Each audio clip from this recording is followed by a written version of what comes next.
And you're looking at the front door and the lobby where more than a dozen FBI agents went in and seized evidence in this case that now has Roger Stone out on $250,000 bail. Despite all that, it did not sink his spirits. Always a showman, this is the image that will forever be associated with Donald Trump friend, advisor, and confidant Roger Stone as he emerged from court in Florida on 7 federal felony charges. But these images are much closer to home. FBI agents swooped into Stone's apartment in central Harlem just before 6 and were there to almost 8 a.m. Saw a bunch of cops and people were taking pictures, and we just live here.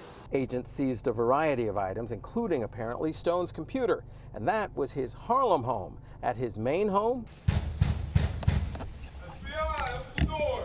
An FBI raid at Stone's Fort Lauderdale house before sunrise also yielded evidence in the case, which is part of Robert Mueller's probe into Russian meddling in the 2016 election. I'm not surprised, and I'm pleased.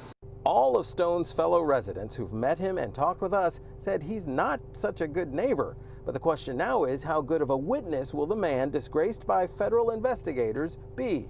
New Yorkers like a person who gets knocked on their keister and gets back up.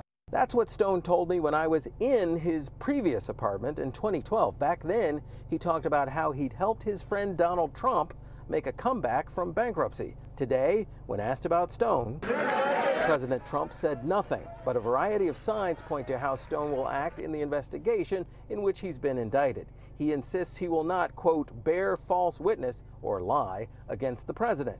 He also talked about lying when we'd spoken face to face.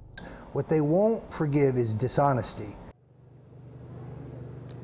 Meanwhile, look at that. Russia, Russia, Russia, fire Trump. That was put up this afternoon. Neighbors here being very clear about their feelings toward Roger Stone and his whole place in this entire investigation. Meanwhile, the president did tweet out that Roger Stone has got, quote, guts, and that he appreciates Stone's truth-telling. We will just have to see as this case continues to unfold. Reporting live from Harlem, I'm James Ford, Pix 11 News.